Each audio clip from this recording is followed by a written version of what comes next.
একটা নাজিল করতেছেন ইকরা বিসমি রাব্বিকাল্লাযী খালাক। কি বলেন এই আয়াত পারেন আপনারা? পড়েন ইকরা বিসমি রাব্বিকাল্লাযী খালাক খালাকাল ইনসানা মিন আলাক। আল্লাহু আকবার বলেন। আল্লাহ কি বলছেন? Read and ponder in the name of your Lord who has created. পড়ো তোমার সেই প্রভুর নামে যিনি তোমাকে সৃষ্টি করেছেন। আমাদের সৃষ্টিকর্তার নাম কি? সেই প্রভুর নামে পড়ো। তাহলে ইসলামের বাণী আল্লাহ নামাজ দিতে পারতেন, হজ দিতে পারতেন, যাকাত দিতে পারতেন, কিচ্ছু দেন নাই।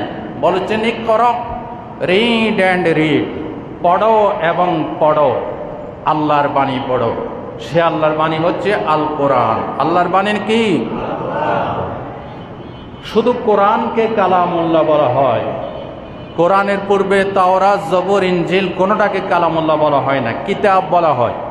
কালামুল্লাহ উপাধি শুধু আল কোরআনে, কালামুল্লাহ উপাধি শুধু আল কোরআনে। কালামুল্লাহ পড়ো, তাহলে ইমান জিন্দা হবে। বলেন সুবহানাল্লাহ। ইমান জিন্দা হওয়ার জন্য কোরআনের সাথে সম্পর্ক করতে হবে। কোরআন তেলাওয়াত, কোরআন অনুধাবন এবং কোরআন অনুযায়ী লাইফকে, নিজের জীবনকে সাজানো, তাহলে ইমান জিন্দা হবে। আপনারা বলেন এই কোরআন আল্লাহ রসুল সাল্লাল্লাহু আলাইহি ওয়াসাল্লাম জাতিকে তেলাওয়াত করে করে বুঝাইছেন। সেই আল্লাহ রসুলের বৈঠকে আবু জেহেল, আবু লাহাব ছিল, আবু বকর, ওমর, উসমান, আলী ছিল। একদল কোরআনের তেলাওয়াত শুনে ইমান জিন্দা করলো, আর একদল ইমানকে জিন্দা করতে পারলো না, ইমান কবুল করতে পারলো না। কারণ কি? কারণ হচ্ছে আবু জেহেল, আবু লাহাব রসুলের মুখে জিন্দা নবী। আপনারা তো আমার মুখ থেকে শুনতেছে, চারটিখানিক কথা নয়, স্বয়ং কোরআন যার উপর নাজিল হয়েছে নবীর মুখ থেকে সরাসরি শুনতেছে। কেমন লাগে? আল্লাহু আকবার বলেন। আল্লাহর নবীর মুখ থেকে কোরআন শোনো, আবু জেহেল, আবু লাহাব হেদায়েত হতে পারে নাই। এই জন্য চোখ সবগুলি সমান নয়। কবি সুন্দর করে বলেছেন, গেরবা সুরত আদমি ইনসাবুদে, গেরবা সুরত আদমি ইনসাবুদে। আল্লাহর দেওয়া চোখ সবগুলি সমান নয়। আবু জেহেলের চোখ দিয়ে কোরআন শুনলে, আবু জেহেলের কান দিয়ে কোরআন শুনলে, আবু লাহাবের চোখ দিয়ে আলেম ওলামাকে দেখলে আপনি জীবনও হেদায়েত হতে পারবেন। কান হইতে হবে আবু বকর সিদ্দিকের কান। সুবহানাল্লাহ বলতে ইচ্ছে করে না? কান হইতে হবে আবু বকর সিদ্দিকের কান, চোখ হইতে হবে ওমর ফারুকের চোখ। মহব্বতের নজরে হেদায়েতের নিয়তে যদি বসেন, তাহলে ইনশাল্লাহ আপনার ইমান জিন্দা হবে। দেখেন আল্লাহ কি বলে। আল্লাহ রাব্বুল আলামিন কোরআন শরীফের সূরা কফের 37 নম্বর আয়াতে বলেন, ইন্না হাযা লাযিকরা লিমান কানা লাহু কলবুন আও আলকাস সামআ ওয়া হুয়া শাহীদ।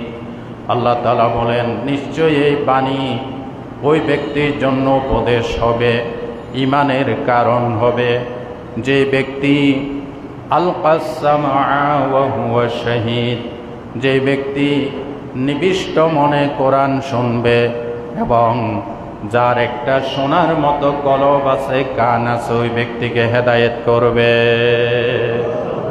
ঠিক না বেটি? আপনারা বলেন আবু জেহেল, আবু লাহাব কোরআন তেলাওয়াতের প্রতি, তাদের কোরআন তেলাওয়াত শোনার জন্য তাদের আকর্ষণ ছিল কিনা? ছিল। আল্লাহ রসুলের মুখ থেকে সুললিত কণ্ঠে কোরআন শোনার জন্য তাদের আকর্ষণ ছিল, কিন্তু কোরআনের আদর্শ গ্রহণ করতে পারে নাই। আল্লাহ রসুল যখন গভীর রাত্রে তেলাওয়াত করতেন, আবু জেহেল, আবু লাহাব, উতবা, সাইবা, এই চারোটা কাফের, চারোটা গুন্ডা আল্লাহ রসুলের ঘরের চারপাশে চার কোনায় দাঁড়িয়ে কোরআন শুনত। এভাবে যখন শুনতে শুনতে ফজরের আজান হয়ে গেছে, তখন তারা দিয়েছে দৌড়। কারণ মানুষ দেখে পড়লে নেতাগিরি থাকবে না, কোরআন শোনার দায়ে অবৈধ নেতাগিরি থাকবে না, এই জন্য দৌড় দিচ্ছে।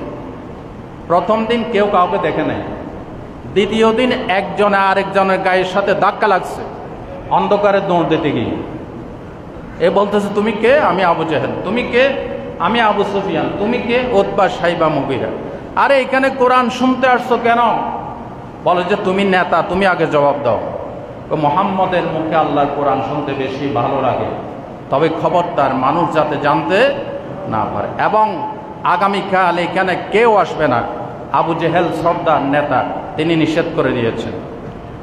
পরবর্তী দিন, তৃতীয় দিন, গভীর রাত যখন হলো, আবুল আহাব আবু জেহেল চিন্তা করতেছে আমরা তো নেতা মানুষ, লিডার মানুষ, আমাদের ভয়ে আবু সুফিয়ান যাবে না, উতবা সাইবা যাবে না। এই ভেবে আবু জেহেল এসে কোরআন শুনতেছে, আর উতবা সাইবা আবু সুফিয়ান মনে মনে চিন্তা করে উনি যেহেতু লিডার, উনি তওবা পড়িয়েছে, উনি তওবা ভাঙবে না, উনি কখনো আসবে না, সুতরাং নেতা যেহেতু আসবে না, আজকে আমরা মজা করে নবীর মুখে কোরআন শুনব। চারোটা কাফের গভীর রাত দাঁড়িয়ে আছে, শুনতে শুনতে যেন তাদের হাত পা অবশ হয়ে যায়। ঠিক সেই মুহূর্তে তারা চিন্তা করল আজকে রাত সকাল করা ঠিক হবে না, কারণ সুবে সাদেকের আলো যদি পরিস্ফুটিত হয়, তওবা বঙ্কের দায়ে আমরা আসামি হয়ে যাব, কেউ যদি দেখে ফেলে তাহলে আসামি হয়ে যাব। দিয়েছে দৌড়। অন্ধকারের ভিতর দৌড় দিতে গিয়ে একজন আরেকজনের সাথে ধাক্কা লেগেছে। কেউ কারো মুখ দেখে না, বলে তুমি কে? আমি আবু সুফিয়ান। তুমি কে? উতবা সাইবা। তুমি কে? বলে আমি আবু জেহেল। আবু জেহেল যখন কইছে, তখন অনুসারীরা বলতেছে লিডার, আপনি আমাদেরকে তওবা পড়াইছেন, আপনি কেন আসলেন এখানে বলেন?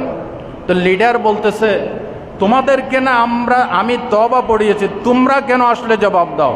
তো দেখেন সর্দারগিরি মাতবরগিরি সব জায়গায় চলে না।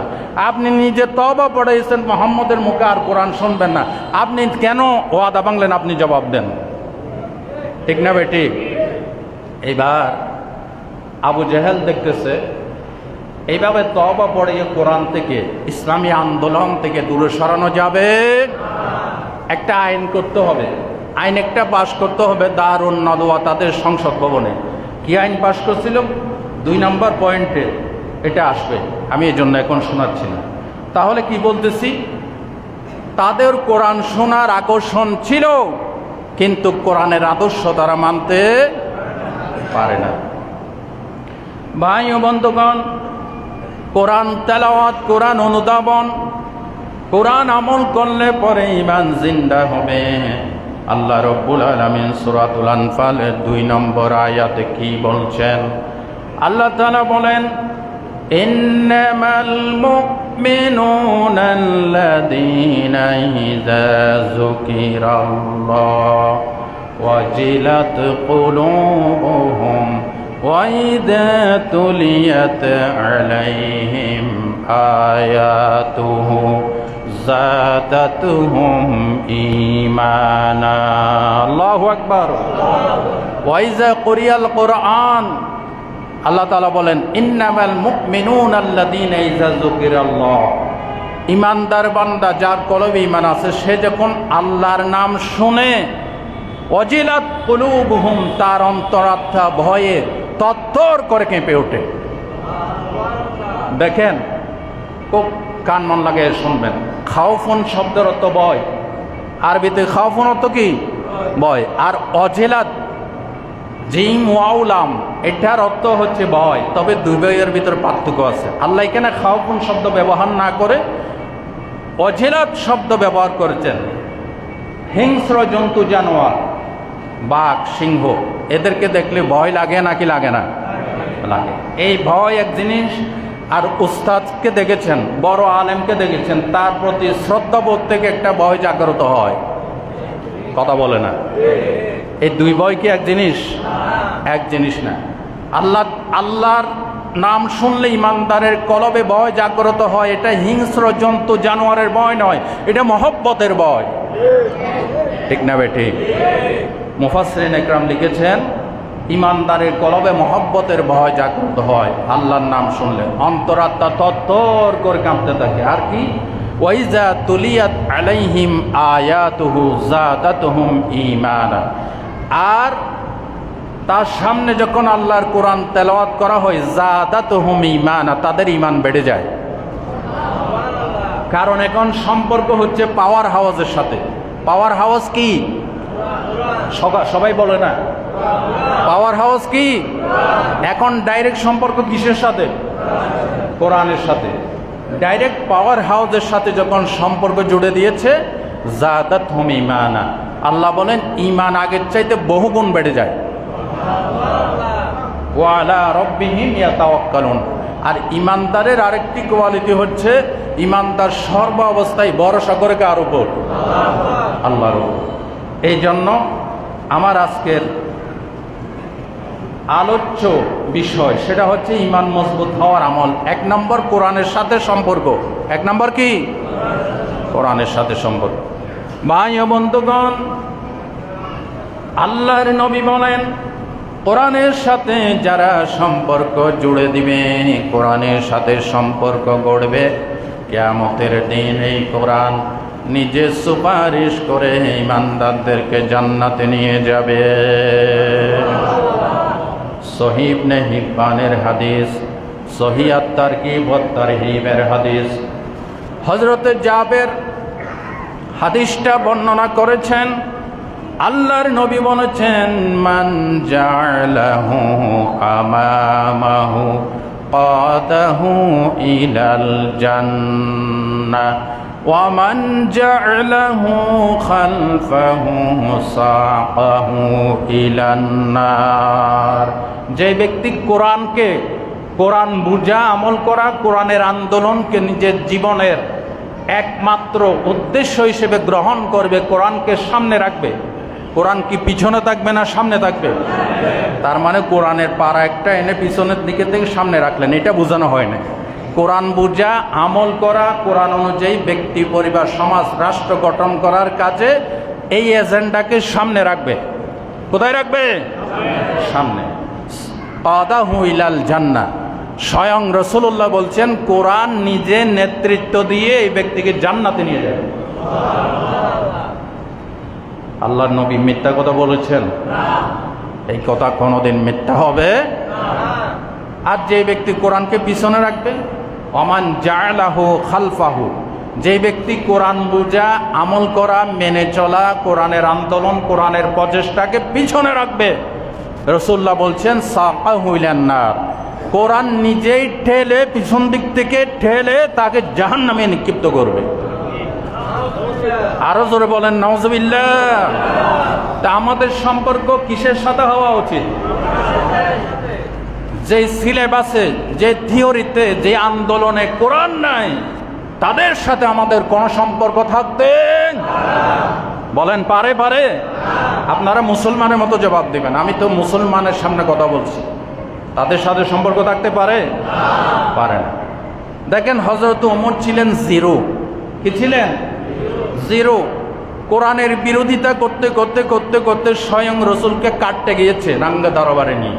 নিজের জীবনের ভুল বুঝতে পেরে যখন কোরআনের সাথে সম্পর্ক গড়লেন, হায়াতুন নবীর হাতে হাত রেখে কালিমা যখন পড়লেন, তার সম্পর্ক যখন ডাইরেক্ট পাওয়ার হাউসের সাথে, তার দাম এমন বাড়লো, রাসূলুল্লাহ বললেন, লা নাবিয়্যা বাদি ওয়ালা রাসূলা লাউ কানা বাদি নাবিয়্যুন লাকানা ওমর। আমার পরে কেউ নবী রাসূল হবে না, যদি কেউ নবী রাসূল হইতো লাকানা ওমর, আল্লাহ অবশ্যই ওমরকে নবী বানাই দিত। ছিল জিরো। ছিল কি? জিরো থেকে কোরআন তাকে হিরো বানিয়ে দিল। এই জন্য বলছি, কোরআনের সাথে সম্পর্ক গড়েন। আপনি জিরো থাকলেও আল্লাহ আপনাকে হিরো বানিয়ে দিবেন। আর কোরআনের সাথে, কোরআনের আন্দোলনের সাথে গাদ্দারি করবেন, আর আপনি যত বড় হিরো হন, আল্লাহ আপনাকে জিরো বানিয়ে দিবে। ঠিক কিনা বলেন? এটা ব্যাখ্যা করে আর বুঝাইতে হবে না। ইতিহাসের ঘটনাগুলি, আল্লাহ এটার বাস্তব জাজ্জল্য প্রমাণ। আল্লাহ আমাদেরকে কোরআনের সাথে থাকার তৌফিক দান করেন। 2 নাম্বার, ঈমান জিন্দা করতে হলে, ঈমানকে মজবুত করতে হলে, তাহলে মারিফাতু সিরাতিন নবী সাল্লাল্লাহু আলাইহি ওয়াসাল্লাম ওয়া আখলাকাহু ওয়া আসহাবিহিল আখিয়ার, আল্লাহ রসুলের সিরাত মুবারক, রাসূলুল্লাহর চরিত্র সম্পর্কে জানতে হবে। না জানলে ঈমান জিন্দা হবে? আপনি কালমাস, লেনিন, মাও সেতুং তথাকথিত পথভ্রষ্ট নেতাদের জীবনী পড়েন, আপনার ঈমান জিন্দা হবে কোত্থেকে? ঠিক না বেঠিক? আমার কথার সাথে মিলান, তাহলে মজা পাবে। আপনি সারা জীবন রসুলের চরিত্র ঘাঁটাঘাঁটি করার ধার ধারেন না, অথচ নবীর উম্মত। নবীর কথা কেমন ছিল, নবীর ভাষা কেমন ছিল, নবীর ঘুমানো কেমন ছিল, নবীর বক্তব্য কেমন ছিল, নবীজির ওয়াদা কেমন ছিল, নবীজির লেনদেন কেমন ছিল, নবীজির রাষ্ট্র পরিচালনা কেমন ছিল, নবীজির বিচার ফয়সালা কেমন ছিল, এই সবগুলি সিরত। এই সবগুলি কি? আমাদের দেশে একদল মিলাদুন নবী মানে, সিরাতুন নবী মানে না। মিলাদুন নবী হচ্ছে উদযাপন, শুধু মহব্বত, আর সিরাতুন নবী হচ্ছে বাস্তবায়ন। ঠিক কিনা? নবীর নাম দিয়ে মহব্বত করে জিলাপি খাইতে কারো বাধা আসে না, কোনো কষ্ট নাই। কষ্ট আছে? মিলাদ হচ্ছে 1 ঘন্টা। মিলাদ কি? 1 ঘন্টা। সিরত জন্ম থেকে শুরু করে মৃত্যু। সিরতের কথা বলতে গেলে আপনার বিরোধিতা আসবে, আপনার নামে গীবত হবে, সমালোচনা হবে, আপনার বিরুদ্ধে জেল জরিমানা হবে। এই জন্য এরা সুবিধাবাদ, জিন্দাবাদ, এরা মিলাদ মানে সিরাত মানে না। ঠিক কিনা বলো? আমরা মিলাদও মানি, সিরাতও মানি। নবীর ঈমানের সাথে মিলাদ এবং সিরাত অতপ্রতভাবে জড়িত। মিলাদও মানতে হবে, সিরাতও মানতে হবে। আল্লাহ আমাদেরকে বোঝার তৌফিক দান করুন। এই সবগুলি নবীজির সিরাত। এই ঈমান জিন্দা করতে হলে নবীজির সিরাত জানতে হবে, নবীজি কিভাবে ইসলামের দাওয়াত দিয়েছিলেন। ভাই ও বন্ধুগণ, আল্লামা ইবনে কাসির রাহমাতুল্লাহ আলাইহি আল বিদায়া ওয়ান নিহায়ার ভিতরে কথাগুলি তুলে ধরেছেন। নবীজি যখন এই সিরাতে দাওয়াত দিচ্ছেন, মানুষদেরকে ইসলামের দিকে আহ্বান করতেছেন, নবীর বিরুদ্ধে ষড়যন্ত্র হয়েছে কিনা বলেন? আরো আসতে বলেন। না না, আরো আসতে বলেন, কেউ শুনে ফেলবে তো। নবীর বিরুদ্ধে ষড়যন্ত্র হয়েছে। আবু জেহেল, আবু লাহাব নবীজিকে গত শুক্রবারে মনে হয় না তার আগের জুমায় কর্নেল হাট স্কুলের মাহফিল আমি কথাটা বলেছিলাম, আল বিদায়া ওয়ান নিহায়ার ভিতরে এসেছে। মক্কার আবু জেহেল, আবু লাহাব আল্লাহর নবীকে প্রথমে মহব্বত করে বাধা সৃষ্টি করতে চেয়েছিলেন। তারা প্রস্তাব দিয়েছেন, মুহাম্মদ তুমি যদি চাও এই মক্কার সুন্দরী নারীকে বিয়ে করতে আমরা ব্যবস্থা করে দেব। তুমি যদি চাও মক্কার সবচাইতে ধনশালী ব্যক্তি হতে, আমরা টাকা পয়সা দিয়ে তোমাকে ধনশালী ব্যক্তি বানাইয়া দেব। বলো তুমি কি চাও? আল্লাহর নবী বলেছেন, আমি কিছুই চাই না, আমি চাই আল্লাহর রাজ কায়েম করার জন্যে। মক্কার কাফের মুশরিকরা শেষমেশ কোন প্রলোভনে তাদের কাজ যখন হয় নাই, নবীজি চির গার্ডিয়ান হযরতে আবু তালেবের কাছে গিয়ে বলতেছে, আবু তালেব, মুহাম্মদকে তুমি তো লালন পালন করো, আজকে তোমার ভাতিজা ঘরের ভিতরে আসলে বলবে তোমার ভাতিজা যদি এই আন্দোলন থেকে যদি পিছমার না হয়, তাহলে তোমার ভাতিজার আমরা জীবন বিনাশ করে দেব। নাউজুবিল্লাহ বলেন। আল্লাহর নবী যখন ঘরে আসলেন, আবু তালেব বললেন, ভাতিজা তোমাকে আমি আমার জীবনের চাইতে বেশি মহব্বত করি। কাফের মুশরিকেরা, মক্কার লিডাররা বলে গিয়েছে তোমাকে মেরে ফেলবে ভাতিজা।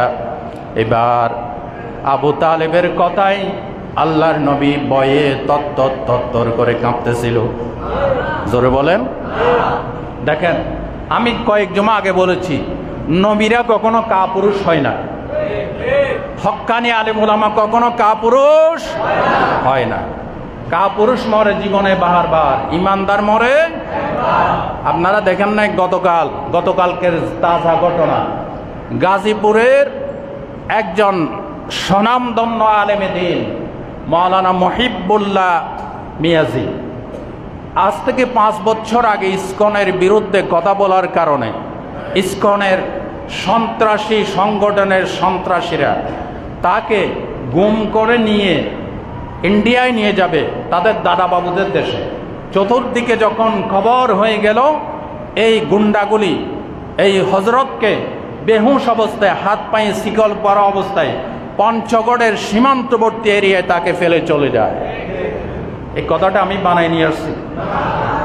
কালকে ঘটনা দেখেন না আপনারা, ইলেকট্রনিক অ্যান্ড প্রিন্টিং মিডিয়ায় তাজা ঘটনা। দোষ কি? দোষ হচ্ছে ইসকনের বিরুদ্ধে কথা বলেছে। বলেন, ইসকন কি আমাদের দেশের কোন ইসলামী সংগঠন? কোন মানবতা স্বার্থের সাথে জড়িত, দেশের স্বার্থের সাথে জড়িত, মানুষের অধিকারের সাথে জড়িত কোন সংগঠন? আমি আগেও বলেছি, এই মসজিদের এই মিম্বর থেকে বলেছি, ইসকন সনাতন ধর্মের হিন্দুদের কোন সংগঠন নয়। ইসকন হচ্ছে, আপনারা গুগলে চার্জ দেন ইসকনের জন্ম কখন হয়েছে। ইসকন হচ্ছে ইহুদিদের এজেন্ডা বাস্তবায়ন করার জন্য ইহুদিদের মদত পুষ্ট হয়ে ইসকন হচ্ছে ইহুদিদের একটি সন্ত্রাসী সংগঠন। ঠিক কিনা বলেন? আপনি সনাতন হিন্দুদেরকে জিজ্ঞাসা করেন, ওনারা বলবে ইসকনের সাথে আমাদের কোনো সম্পর্ক। আপনারা দেখেছেন ইসকন আমাদের চট্টগ্রাম আদালত ভবনে দিনে দুপুরে সন্ত্রাসী কায়দায় অস্ত্র দিয়ে অ্যাডভোকেট সাইফুল ইসলাম আলিফকে হত্যা করেছে। এরপরে ইসকন এরপরও থামে নাই। এরপরে তারা ইসকনের বিরুদ্ধে কথা বলার অপরাধে তারা বাংলাদেশের স্বনামখ্যাত আলেম মাওলানা মুহিবুল্লাহ মিয়াজিকে গুম করে ভারতে নেওয়ার চেষ্টা করেছে। সেই চেষ্টা তাদের বিফল হয়েছে। এই ইসকন, আমি আগেও বলেছি, ইন্টারিম গভর্নমেন্টের কাছে দাবি জানায় অনতিবিলম্বে সন্ত্রাসী কর্মকাণ্ডের কারণে মানুষ হত্যার দায়ে ইসকনকে নিষিদ্ধ করা দরকার। আপনারা একমত কিনা? একমত কিনা? ইসকন নিষিদ্ধ হোক আমরা চাই কিনা? আল্লাহ তৌফিক দান করেন। ইসকনের সন্ত্রাসীরা যদি মনে করে একটা দুইটা আলেম হত্যা করে তোমাদের এজেন্ডা বাস্তবায়ন হবে, আমি বলেছি মসজিদের একজন খতিব, একজন ইমামকে নয়, 3.5 লক্ষ মসজিদের 3.5 লক্ষ খতিব, 3.5 লক্ষ ইমাম, 3.5 লক্ষ মুয়াজ্জিনকে হত্যা করলো। কোটি কোটি এই মুসলমানের দেশে ইসকন নামের সন্ত্রাসী সংগঠনের এজেন্ডা বাস্তবায়ন করতে আমরা দেব না। ঠিক কিনা বলো? আল্লাহ ইন্টারিম গভর্নমেন্টকে ইসকন নিষিদ্ধ করার তৌফিক দান করেন। এই হুজুর এখনো মেডিকেল আছে। গতকাল ওনার লাইভ শুনলাম, উনি বলেছে এই সন্ত্রাসীগুলি যখন আমাকে হাত দিয়ে পানি, বোতল ভর্তি পানি দিয়ে আমাকে যখন আঘাত করছে পেটের মধ্যে, তখন তাদের ভাষা শুনে মনে হয় নাই যে তারা বাংলাদেশি, মনে হয়েছে তারা পার্শ্ববর্তী দেশের নাগরিক। ঠিক কিনা? খুব সতর্ক থাকেন, খুব সতর্ক থাকেন। ইসকন যেখানে দেখবেন ইসকন, সেখানে তাদেরকে অ্যাটাক করে আইনের হাতে সোপর্দ করেন। আল্লাহ আমাদেরকে বুঝার তৌফিক দান করেন। নবীজির কাছে যখন প্রস্তাব দিল, নবীজি ভয়ে তরতর করে কাঁপতেছিলেন। আল্লাহর নবী কি বলেছেন?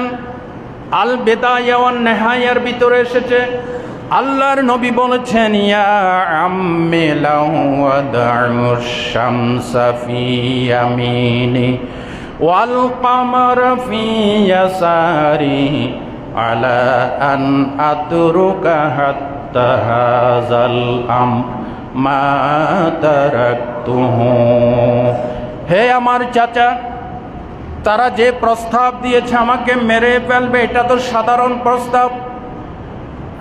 আসমানের ওই প্রকাণ্ড সূর্য ধরে নে, তারা যদি আমার ডান হাতে তুলে দেয়, পূর্ণিমার চাঁদটা ধরে এনে যদি আমার বাম হাতে তুলে দেয়, মা তারাকতু, আমার জীবন গেল, আমি এই তাওহীদের দাওয়াত থেকে বিন্দুমাত্র সরে যাব না। আল্লাহু আকবার বলেন। ভাইরা আমার, আপনি যখন সিরাত থেকে এই ঘটনাগুলি পড়বেন, এই ঘটনার যে আমি বলছি এটা আমি বানাই লিখে নিয়ে আসছি।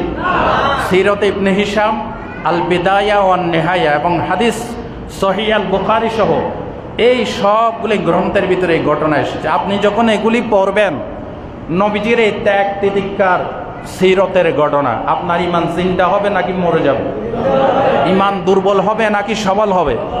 তাহলে সোজা কথায় আসেন, ইমান সবল করতে হলে নবীজির সিরত, নবীজির ঘটনাবলী পড়তে হবে কিনা? আল্লাহ আমাদেরকে তৌফিক দান করুন। দেখেন, ইমান আনা যথেষ্ট নয়, ইমান আনা মূল কথা নয়, ইমান আনা একমাত্র কথা নয়, ইমান আনার পরে ইমানের উপর টিকে থাকা সবচাইতে বড় কথা। কথা ঠিক? সহিহ আল মুসলিমের ভিতরে হাদিস এসেছে, আন সুফিয়ান ইবনে আব্দুল্লাহ আস-সাকাফি রাদিয়াল্লাহু তাআলা আনহু ক্বালা কুলতু ইয়া রাসূলাল্লাহ কুল লি ফিল ইসলামে কাওলান লা আসআলু আনহু আবাদান বাদাক। তিনি এসে বললেন, ইয়া রাসূলুল্লাহ, আমাকে ইসলামের এমন একটি কথা বলেন, আমি লম্বা চড়া কথা শুনতে চাই না, এমন একটি কথা বলেন যেটা আপনার পরে দ্বিতীয় আর কাউকে জিজ্ঞেস করতে না হয়। সুবহানাল্লাহ বলেন। রাসূলুল্লাহ তাকে একটা কথা বলেছেন কুল আমানতু বিল্লাহ, বলো আল্লাহর উপর ঈমান আনলাম, সুম্মাস্তাকিম, ঈমান আনলাম অতঃপর ঈমানের উপর মজবুত থাকলাম, এই একটা কথা বলো। সুবহানাল্লাহ বলেন। ভাই ও বন্ধুগণ, আপনি যখন ঈমানের উপর মজবুত থাকবেন, সাহাবীদের জীবনী, নবী জীবনী যখন আপনি পড়বেন, তখন আপনাকে কোনো ষড়যন্ত্র করে আপনাকে ঈমান থেকে দূরে সরাইতে পারবে না। হযরত আব্দুল্লাহ বিন হুযাফা, তার কাহিনী হযরত ওমর ফারুকের নবম হিজরির ঘটনা। হযরত ওমর ফারুক একটা কাফেলা পাঠিয়েছেন, যুদ্ধ সৈন্য পাঠিয়েছেন রোমানদের বিরুদ্ধে। রোমানদের বিরুদ্ধে যে যুদ্ধ সৈন্য পাঠিয়েছেন, এটার নেতৃত্ব দিয়েছেন হযরতে হুযায়ফা রাদিয়াল্লাহু তাআলা আনহু। হযরতে হুযায়ফা তার বাহিনী যখন রোমান সম্রাট কাইসারের বিরুদ্ধে যখন যুদ্ধে অবতীর্ণ হয়েছেন, ওই রোমান সৈন্যরা তাদেরকে ঘেরাও দিয়ে তাদেরকে অ্যারেস্টেড করে তার দরবারে নিয়ে গেল। তার দরবারে যখন নিয়েছে, এই রোমান সম্রাট কাইসার বলেছে, তোমরা হযরত হুযায়ফাকে আমার সামনে হাত পা বেঁধে হাজির করো। তাকে হাজির করা হলো। বলল, হুযায়ফা, তুমি কি চাও? তুমি যদি আমার প্রস্তাবে রাজি হও, আমি তোমাকে সসম্মানে মুক্তির ব্যবস্থা করব। আর যদি রাজি না হও, মুসলমান ধর্ম পরিত্যাগ করে খ্রিস্ট ধর্ম যদি তুমি কবুল না করো, তাহলে তোমাকে আমি শাস্তির ব্যবস্থা করব। তিনি বললেন, আমার জীবন যাইতে পারে, আমি ইসলাম ধর্ম ত্যাগ করতে পারি না। সুবহানাল্লাহ বলেন। আমরা তো বিপদে পড়লে ইসলাম ভুলে যাই, এমনকি কালিমা পর্যন্ত ভুলে যাই। আরো আস্ত কোনটি আছে না? আমাদের দেশে কিছু মুসলমান আছে না? আছে না নাই? আছে না নাই? আছে না নাই? আপনাদেরকে একটি ঘটনা শোনাইছিলাম। এক পাঞ্জাবি মিলিটারি এক মুসলমানকে পিটাইতেছে, তুম হিন্দা হো না মুসলমান হো, বাতাও তুম কোন হো? তো মুসলমান বলতেছে, ডরাবাই বলতেছে, মাই মুসলমান হে। তো পাঞ্জাবি মিলিটারি বলছে, ঠিক হ্যাঁ, আগর তুম মুসলমান হে তো কালমা বাতাও জোরসে, অর্থাৎ তুমি যদি মুসলমান হয়ে থাকো কালমাটা শোনাও তো। তো এই বাঙালি বলতেছে, লা ইলাহা ইল্লা আনতা সুবহানাকা ইন্নী কুনতু মিনাজ জালিমিন।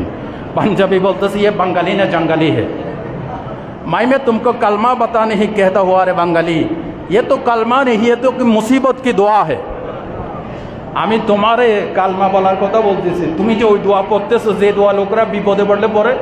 কো স্যার, আজকে আমি যেই বিপদে পড়ছি এরকম বিপদে জিন্দগি তো পড়ি না, এই জন্য আমি কালেমা ছেড়ে এই দোয়ার কাছে আসছি। এরকম কিছু মুসলমান আছে না নাই? আরো যেরকম আছে না নাই? হযরত হুযায়ফা, তাকে মৃত্যুর হুমকি দেওয়া হয়েছে। আপনারা দেখবেন যারা সত্যিকার মুসলমান তাদেরকে ফাঁসির দড়ির সামনে নিল, তারা বীর পুরুষের মতো তাকে ঈমান থেকে এক চুল দূরে সরে না। ঠিক না বেটি? হযরত হুযায়ফা যখন তার প্রস্তাব মানে নাই, রোমান সম্রাট কাইসার বলতেছে, এগুলি কোনো গল্প না, হাদিসের কথা। রোমান সম্রাট বলতেছে তাকে শুলি কাস্টে নিয়ে হাতে দড়ি বেঁধে ঝুলাও। দড়ি বেঁধে ঝুলাইছে। এরপরে প্রস্তাব দিছে খ্রিস্ট ধর্ম পরিত্যাগ করে মুসলমান ধর্ম গ্রহণ করো। বলে যে না, আমি পারবো না। এরপরে বলছে পা দুইটা ঝুলাও, পাই বেঁধে ঝুলাইছে। এরপরে বলতেছে তুমি ইসলাম পরিত্যাগ করো। হযরত হুযায়ফা বলছে আমার জীবন গেল ইসলাম পরিত্যাগ করব না। এবার হযরত হুযায়ফার সামনে রোমান সম্রাট বলতেছে তার সাথে যারা বন্দী হয়েছে 80 জন মুসলমান, তাদের থেকে একজনকে নিয়ে আসো। নিয়ে আসা হলো। সৈন্যদেরকে বলতেছে বিরাট একটা ডেক নিয়ে আসো, ওই ডেকের ভিতরে তেল ডালো, নিচে আগুন ধরিয়ে দাও। সব করা হলো। তেলগুলি যখন টকবক করে জ্বলতেছে, ফুটতেছে, তখন রোমান সম্রাট কাইসার বলতেছে এই মুসলমানকে তেলের ভিতরে ফেলে দাও। নাউজুবিল্লাহ বলুন। হাত পা বেঁধে নেই মুসলমানকে হযরত হুযায়ফার সামনে ড্যাগের ভিতরে ফেলে দেওয়া হলো। দেখতে দেখতে তার চামড়া থেকে, গোশত থেকে হাড্ডিগুলি আলাদা হয়ে গেল। আল্লাহু আকবার বলেন। কি পরীক্ষা দিয়েছেন ইমানের। সাহাবায়ে কেরামের উপরে, নবীর উপর যে পরীক্ষা গিয়েছে, এখনো সেই পরীক্ষা আসে। আল্লাহ বলেছেন আহাসিবান নাস আইয়াতরুকু আইয়াকুলু আমান্না ওয়া হুম লা ইফতানুন। সূরা আনকাবুতের শুরুতেই আছে।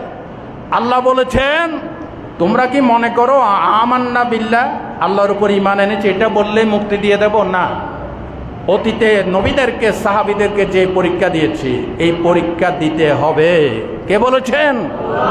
আল্লাহ বলেছেন। হযরত হুযায়ফার সামনে তার জীবন বিনাশ হয়ে গেল। গরম তেলের ভিতরে গোশতগুলি হাড্ডি থেকে আলাদা হয়ে গেল। এবার হযরত হুযায়ফাকে প্রস্তাব দেওয়া হলো ঝুলানো অবস্থায়। তিনি বললেন আমার জীবন যদি 100 বারও চলে যায়, 100 বার জিন্দা হয়ে 100 বারও যদি জীবন দেয়, এরপর আমি ঈমান পরিত্যাগ করতে পারবো না। রোমান সম্রাট দেখলো এটা তো নাছর বান্দা, নামাও। তাকে নামাইছে। নামানোর পর বলতেছে আমি তোমাকে এতগুলি প্রস্তাব দিলাম, তুমি রাজি হলে না, তো ঠিক আছে, তোমাকে আমি প্রস্তাব দিচ্ছি, তুমি যদি খ্রিস্ট ধর্ম গ্রহণ করো তাহলে আমার এই সাম্রাজ্যের অর্ধেক ভাগাভাগি করে তুমি অর্ধেকের অংশীদার হইবে, আমি অর্ধেকের অংশীদার হব। হযরত হুযায়ফা বললেন গোটা পৃথিবীর সব সম্পদ যদি এনে দেন, আমি ঈমান থেকে বিন্দু মাত্র 1 ইঞ্চি পরিমাণ ঈমান থেকে দূরে সরতে পারি না। রোমান সম্রাট কাইসার দেখল এই ঈমান পরিত্যাগ করবে না। রোমান সম্রাট একটু নরম হয়ে গেল। বলল হুযায়ফা তুমি যদি আমার কপালে একটা চুমো দিতে পারো, আমার মাথায় যদি একটা চুমো দিতে পারো, তোমাকে সুদ্ধা তোমার বন্দী সাহাবীদেরকে, মুসলমানদেরকে আমি মুক্তির ব্যবস্থা করে দেব। হযরত হুযায়ফা একটু চিন্তা করলেন যে আমি যদি তার কপালে একটা চুমো দেয়, মাথায় একটা চুমো দেয়, এর বিনিময় যদি বন্দীরা যদি মুক্তি পেয়ে যায়, আমিও যদি মুক্তি পেয়ে যাই, এটা ইসলামের দৃষ্টিতে কোনো বাধা নিষেধ নেই। তখন তিনি ওই রোমান সম্রাট কাইসারের কপালে একটা চুমো দিলেন। চুমো দিয়েছেন কিভাবে? আমার হাতের দিকে দেখেন, হাদিসে আসছে এইভাবে হাত রেখে কপালে, হাতের উপর একটা চুমো দিয়েছে।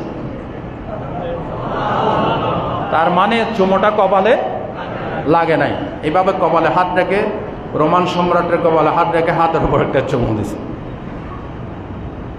উদ্দেশ্য হাসিল হয়ে গেছে। সুবহানাল্লাহ বলতে ইচ্ছে করে না? রোমান সম্রাট খুশি হয়ে 80 জন সৈন্য সহ হযরত হুযায়ফাকে মুক্তির ব্যবস্থা করলেন। আল্লাহু আকবার বলেন। হযরত হুযায়ফা রাদিয়াল্লাহু তাআলা আনহু 80 জনকে নিয়ে যখন হযরত ওমরের দরবারে হাজির হলেন, ঘটনা শোনালেন। হযরত হুযায়ফা বললেন তোমার কারণে 80 জন সৈন্য মুক্তি লাভ করেছে। এই 80 জন সৈন্যের সকলের উচিত তোমার কপালে একটা একটা চুমু দেওয়া। তবে সর্বপ্রথম আমি ওমর তোমার কপালে চুমো দিয়ে আমি এটার উদ্বোধন করলাম। হযরত ওমর নিজে হযরত হুযায়ফার কপালে চুমো দিলেন, ৮০ জন সৈন্য চুমো দিলেন।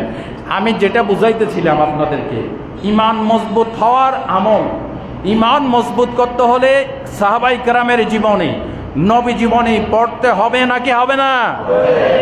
আপনি যদি কাজী নজরুল ইসলামের জীবনী বাদ দিয়ে খালি রবীন্দ্রনাথ ঠাকুরের জীবনী পড়েন, আপনি হেদায়েত হবেন? বলেন হবেন? হবেন না।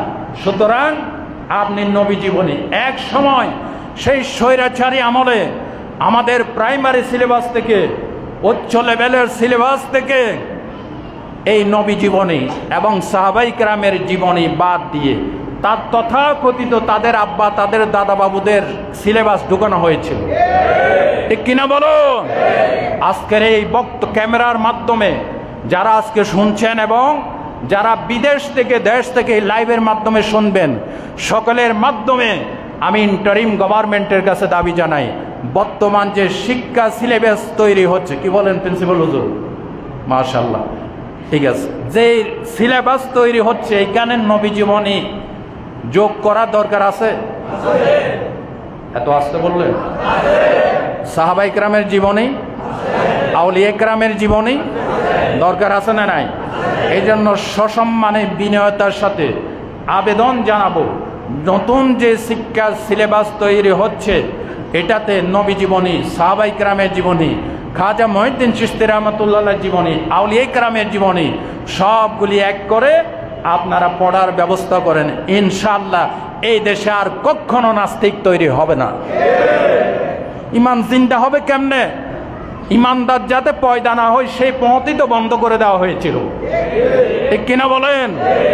আমার আজকের আলোচ্য বিষয় ঈমান জিন্দা হওয়ার ফর্মুলা কোরআন হাদিস থেকে। বলেন এতক্ষণ যে কথা শোনাইলাম, কয়টা কথা আমার থেকে বলেছি বানাইয়া?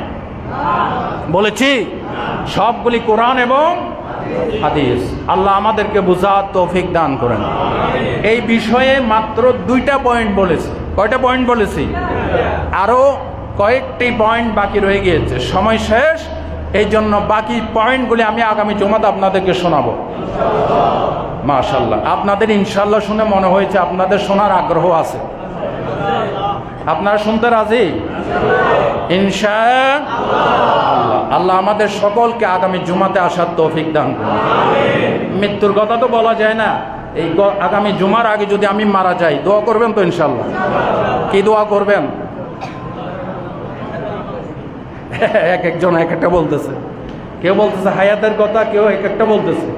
লম্বা হায়াতের কোনো দাম নাই, হায়াত কম, ঈমান আমল বেশি, ওই হায়াতের দাম আছে। ঠিক কিনা? আপনারা একটা দোয়া করবেন শুধু, আমি গুনাহগার, আমার লাইফে যতগুলি মাহফিল করেছি, এই মাহফিলের যতগুলি কথা বলেছি, এর ভিতরে একটা কথাও যদি কবুল হয়, ইনশাআল্লাহ একটা কথাও যদি কবুল হয়, এবং ওই কথাটা কবুল করে আল্লাহ যদি বলেন যাও তোমার একটা কথাই আমি খুশি হয়েছি, যাও জান্নাতে যাও, এই দোয়াটা একটু করবেন। করবেন না ইনশাআল্লাহ? আল্লাহ আমাদের সকলকে ঈমান ইসলামের পথে থাকার তৌফিক দান করেন। যারা সুন্নত পড়বেন সুন্নত পড়ে নেন।